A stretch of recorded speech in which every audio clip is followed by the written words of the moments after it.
Good afternoon, everybody. Today I'm chatting with Dan Myerson from Foran Mining. If you're a copper bull, this is an interview and a story that you should be watching. Foran has a couple of interesting copper projects in Saskatchewan that are looking to go online in the first quarter of 2026. Now, Foran's a company that we're really excited to have on because Dan is a true operator. He walked in 2020 when the stock was trading around 25 cents and it's hit highs recently over $4. But also he's made tremendous progress in moving the company forward from a permitting standpoint. And these are the kind of stories we look for as junior mining investors when we invest early and we expect management to deliver. In this interview, we discuss the company's near-term hurdles, as well as where Dan plans to take the company long-term, as well as where Dan thinks the price of copper could be heading, which is kind of also interesting to hear from him because he is a former commodity trader with Glencore. All right, everybody, enjoy the interview. Dan, thanks so much for joining us today. Thank you, Steve. It's super exciting to be here. Well, we're excited to have you guys here because you guys are sort of that kind of story that I think anybody who invests in a mining company hopes for. Competent management that is building out a project from exploration all the way to production. And I think that's the reason that we all get into this business. So first, before we get into that, I kind of just want to ask you about copper. I imagine that for you to decide I'm going to devote my life to building a copper mine, you had a copper bull thesis. Can you maybe walk us through your thesis on copper and maybe where you think we could be heading? Yeah, sure. So look, my background, I was a commodity trader specialized in zinc and copper. And when I was at Glencore, I did for over 10 years. I was very involved on the trading side. And then as the company shifted more into assets and mining assets, smelting, started getting more involved into that. But you could really see that if you get the timing and thesis right on a commodity, you can just create a tremendous amount of value for shareholders and stakeholders alike. So back to your question on how the thesis came about was really like it all started at the beginning of COVID. I mean, it had been 10 years of underinvestment into the supply chain, the upstream supply chain, which is the mining. But then after COVID, you saw the rest of the supply chain completely, stuffed. And you could also see that this energy transition talk was picking up, and that was quite clear that there's going to need a lot of copper. But ultimately, a lot of people were focusing on the demand. I don't look at demand at all. You look at supply. Like supply is what will determine if your thesis is correct or not. And in copper, we all know how long it takes to bring on a copper mine from discovery to production. I can tell you right now, those timelines are not getting shorter, they're actually getting longer. It's just becoming so difficult to permit a mine, to finance a mine, and then to actually find the team to execute on that build. So you could see that very, very clearly for me. And then really why I sort of was so obsessed with Foran and ultimately left Glencore to do Foran was I knew the two principals, Pierre Lassonde and Darren Morecambe, and it was very rare in mining type guys that actually understood the capital markets and the simple concept of value per share. So they were like inherently and almost obsessed with this whole metric of value per share. Which is quite odd because you need so much equity to issue so much equity to get it going in the initial sort of phases. But I really like that, but ultimately I love the asset because you look at the asset that Foran has. It's a VMS system, and we call it a company maker. And that's not us, picking that wording. You look at all the great companies today; they were all mining companies. They were all made from these company making assets and these VMS systems, and that's because they are super low cost. Polymetallics have a lot of byproducts as well, but more than that, they are the longevity, and it's that longevity that gives you the optionality to get the timing right. So that was the big thing for me. I saw it with Rio Tinto Zinc. That's what Rio Tinto started off, RTZ, which is a VMS system in Spain. BHP, not a VMS system, but a very similar type of system with Broken Hill in Australia, which is a lead, silver, zinc mine. Then there was the Temagami deposit in Ontario, which was a massive sulfide system that ultimately went for long life. We've just seen it so many times. And then our recent partners like Agnico Eagle have done it better than anyone, I would say, with their LaRonde mine and how they built that and then scaled it up. And it just kept going. It's been going for like 30, 40 years now. So sorry, there's a bit of a long answer, Steve. Yeah. So you actually got into a whole bunch of topics that I'm hoping to get into. Well, so let's talk about foreign mining. Just to sort of help set the stage a little bit, and I'll do that during the intro for this interview. But just high level, let's just step back here and maybe explain to our audience sort of what foreign mining is and sort of what stage the company is at and ultimately where you guys are going. Yeah, sure. So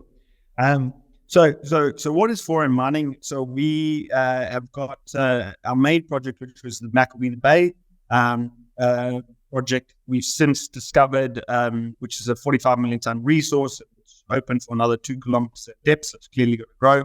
So roughly 20 years already in terms of reserve. But then we could see that there was a lot of potential because that's typical for these VMS systems. They appear in clusters, and we through an incredibly good geoscience and geophysics combination, we're able to discover the Tesla zone, which is proving out to be quite large, and then also the bridge zone, which actually connects Tesla and McIlvenna Bay together. So we've got a mineral resource estimate on Tesla already. But it's looking like when you combine Tesla Bridge and McIlvenna Bay, it's going to be in excess of over 50 years. So that's what we've got. But then more than that, we permitted the mine. So that was a huge milestone. I think it's one of the only permitted copper projects in North America today. And then we fully financed it. And we were sort of very focused on not doing a stream or not doing royalties or anything like that, because when you've got an asset that's going to go for generations, you've got to get the capital structure right at the beginning. So that's why we were very I'll use the word again, focused, let's say, on getting the right shareholder base and the right capital structure. That's why we brought in Fairfax Financial Holdings. So not a typical investor who doesn't play in mining, but we explained the thesis to Prem Watsa and his team, and his CIO Wade Burton, and as well as the sort of main PM for industrials and mining, and his name is Reno, and they could see, similar to us, that this looks like an infrastructure copper asset, because it's got that long life. And if you could just get the foundation right, then you've got a tremendous asset. So fully permitted, fully financed, and then we brought in the execution team. And that the best in the world at these types of assets are G Mining Services. So we're very, very grateful to get them. And then we built up a huge team internally at Foran as well. So very, very happy, and we've got a great team. And that's what we call an integrated project management team. So it's different to like an EPCM or something like that, which, just for those not in mining, EPCM stands for Engineering, Procurement, Construction Manager. Even just looking at the stock chart, you guys have effectively gone from 25 cents to today. You guys are trading at, let me actually get the current price. So you're trading around $3.76 at the time of recording. Now, what I find kind of interesting here is that you guys are. Sorry, how long have you been with the company? So I started on the 9th of November in 2020. So around when the stock was about 20. Yeah. So, I mean, tremendous success story for you getting in at that price, and for any of the investors that you kind of brought in there in the early years. And I'm just kind of curious here. I don't know how long you've been involved in the Canadian capital markets, but we're talking a little bit pre-interview about that. And what I find kind of fascinating here is that we look at, there's thousands of listed junior companies in Canada. Very few get to the point that you guys have gotten to. How is it that you kind of had to think differently when you started this out? I'm sure you had lots of bad actors coming to you, offering you money that would have been very detrimental to the company's future. How is it that you think differently that has gotten you to this point? Building mines is so hard. Am I not a swear on this podcast? Yeah, absolutely. Yeah, it is so fucking hard. Like I just don't know how to say it any other way, Steve. Like, and it's long, and it's just so hard. But it is so rewarding, like incredibly rewarding. You don't just build a mine, you build up communities, societies. Like it's fantastic when done right. What it can do for a place is just phenomenal. So whilst you have all that good stuff, you can see it's just so hard. So I can see why many people don't do that. So I think, a lot of companies aren't prepared to go down that path of actually building a mine. Taking something from greenfield to, exploration, having success there, and then going through permitting, which is like, honestly, it's like stabbing yourself in the eye. Some of the process, and then successfully permitted. Then you've got to raise the money, which is incredibly difficult as well to finance it, and in a way that doesn't destroy all the value for the next 50 years. So that's very difficult. And then you got to put together the right team to come on this journey and go to war with you to build this mine. I think I don't know really. I think obviously we've been super lucky with the timing, with copper. The problem is that I think a lot of people focus too much on the short term. Like, so, people look at the copper price, and copper price goes down. It's like gravity. Copper price goes down, the equities go down. If it goes up, the equities go up. But there's so much value in these developers. Like, if you can take something, but just by simply permitting it, the amount of value created is insane. And then by financing it, and then by building it, the amount of value creation is insane. So I don't know how to properly answer your question, Steve. I'm sorry, but I hope that gives some. It sounds to me like there's a tremendous amount of factors that you have to get right to get to the point where you actually get to production, whether you're talking about the financing or you're talking about the permitting. And this kind of brings me to my next question. I assume that this isn't your first rodeo being around a company that's gone through permitting. How difficult is it to get a project permitted in Canada these days? So your assumption is incorrect. It is my first rodeo. Okay. Yeah. Some might have a permitted mine, or financed or built. So this is a complete first. That's another challenge, because a lot of people, when they hear it's your first, they like, well, okay, then I'm definitely not playing with you. But that's where the team is, and I'm very lucky to be surrounded by an executive team and company that's full of people much smarter than I am. So that's how we went through it. But yeah, permitting mine in Canada is extremely tough. It's really, really tough. I think until there's a proper resolution between the federal sort of independent assessment act proposal and the provincial, it's it's going to actually slow things down even more. So that's a bit of a shame for our country. And yeah, I think it's tough. Okay, so the part of the reason I want to ask that and get to that is that I know that you're a former commodity trader with Glencore.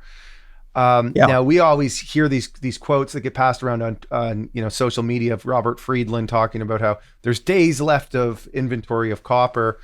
And then we look at like, we could talk about Cobre Panama, or some of the other copper companies that get to these like final stages of permitting, and then they run into problems after raising all that money. And it seems to me like, and you'd know better than I do, so it's why I want to ask you this question. But it seems to me like we're going to fall off a cliff here in terms of the deficit that will exist between copper demand and copper supply. And like what could happen with pricing here? Are there alternatives? Does it just mean that like the price, like could the price of copper go to $30 a pound? Is that possible? Or does it just mean that we're just gonna like put all of the electrification plans on hold? What do you think happens if we don't see more mines get into production? I think, I don't know where the price is going to go, if it's going to go to $30 a pound. I think maybe that is a bit high. But at the same time, like you look at other commodities like lithium, like maybe it's like 1 or 2 years ago when there was a big shortage and went 10x, 10 times from 8 to 80, and then it came right back down, and then it'll start going back up. And so I think the copper price is definitely going to rebase much higher than it is today. Like I'm certain of that, because you can just see it. A lot of like, bigger sized mines in Canada today are actually not making money at these prices. They're not. And across the rest of the world. So yeah, it's going to go much higher. And unfortunately, and this is what I think a lot of typical generalist investors don't like about mining, is that the cyclical nature or the volatility is actually, they don't like that. They like much more predictable earnings and things like that, which make it easier to model, and therefore you can apply a higher multiple to that stream of earning. So I think it's going to be an interesting one in terms of where it goes. I'm so clear. Like I've been in commodities now for just over 15 years. It's never been more clear to me that there is a huge gap between supply and demand. So copper price will, in my view, is going to go much higher. I don't know where it goes, but it's definitely going to go like closer towards the $10 per pound versus the $3 per pound, in my view. How far away are we from that? Do you think that we are? I think it starts the trend next year. To be honest, I think it'll start going again from September, October. You can see that in the spreads already, that it'll start moving from September, October this year. But then it'll start going more from next year. It's so funny, we just did a big deal with Agnico Eagle and Fairfax and a few others, and the price of our shares was $4.05. Done that. And then copper falls off every day for the last sort of 9 days out of 10. And the price of the equities will drop with it. It's that short-term focus. But if you just look at the long-term issue, and it's also, this happens every single July, August, because summer doldrums, activity slows down, people go on holiday, prices drop. It's so normal. So, it's just quite funny to see in terms of, how people are thinking about the copper price today, and you see some notes coming out, but really you just have to be objective about the numbers, and the numbers are very clear. So if we're talking about your current deposit, you guys are working on getting to production, the McVena project. What does the timeline look like? Like when would you guys be in production? Yeah, so we start commissioning in August next year, but and with that we'll start producing some material. But we really guide towards declaring commercial production in end of Q1 or early Q2 2026. So yeah, perfect timing for the copper price. And what's your vision for Foran mining? Like do you guys think that you have enough there in Saskatchewan to potentially be a top 10 copper site in terms of annual production? Like my understanding here, just pulling up my research, is that you'd need to get to sort of that 400,000 metric tons per year kind of level to get there based on your current marketing materials. It doesn't look like you're going to be quite top 10, but could you see is there do you see enough potential there in Saskatchewan to eventually sort of have that kind of scale?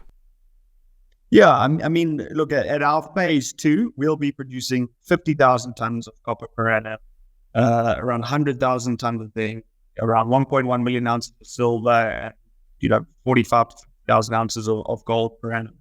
So in terms of copper equivalent, that's probably around 150,000 tons per annum. So, way short of the 300, 400,000 that some people go for.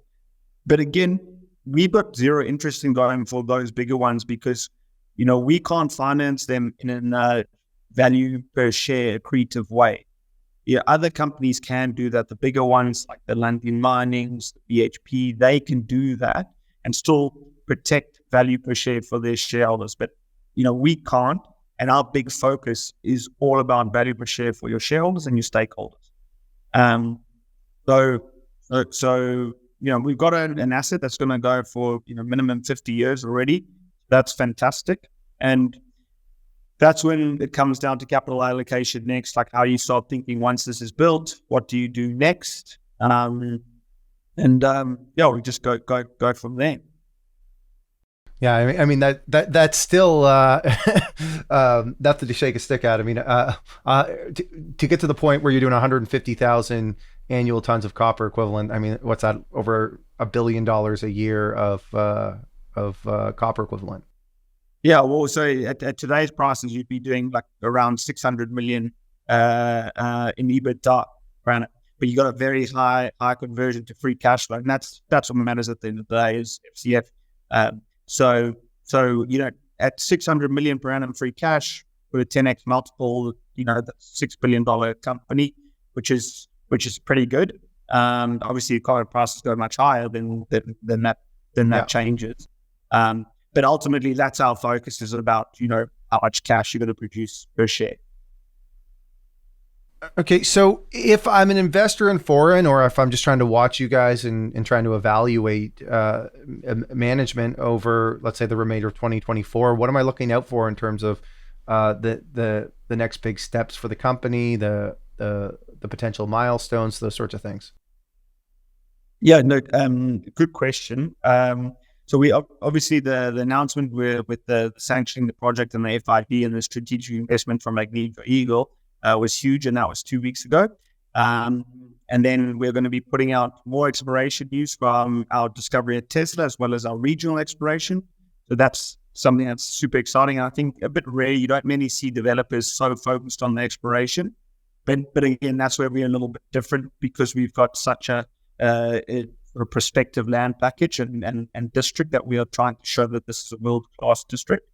So you'll have exploration news on a monthly basis. We'll have construction updates on a monthly basis, and some other things, from the government and a few other things that are going to be very exciting. We're going to try to do it a little bit differently to most companies, mining companies, let's say, bring people along for the journey. We don't have much long to go because it's about 15 months away from production. So we got to get moving and really showcase just how much is going on at site.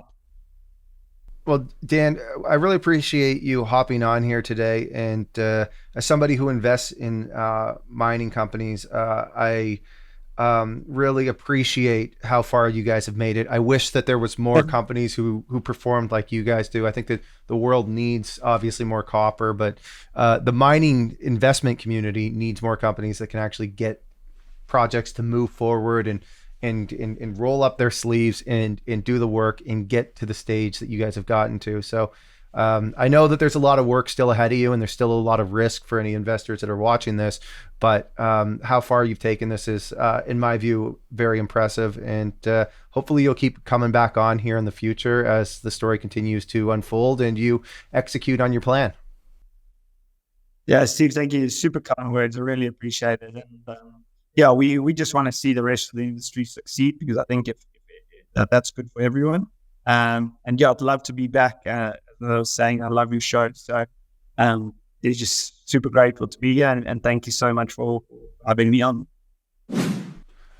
All right, everybody. Thank you for watching. If you enjoyed this interview, please smash that like button, subscribe, and ring that notification bell. Also, let us know what you think in the comment section. Thanks, everyone.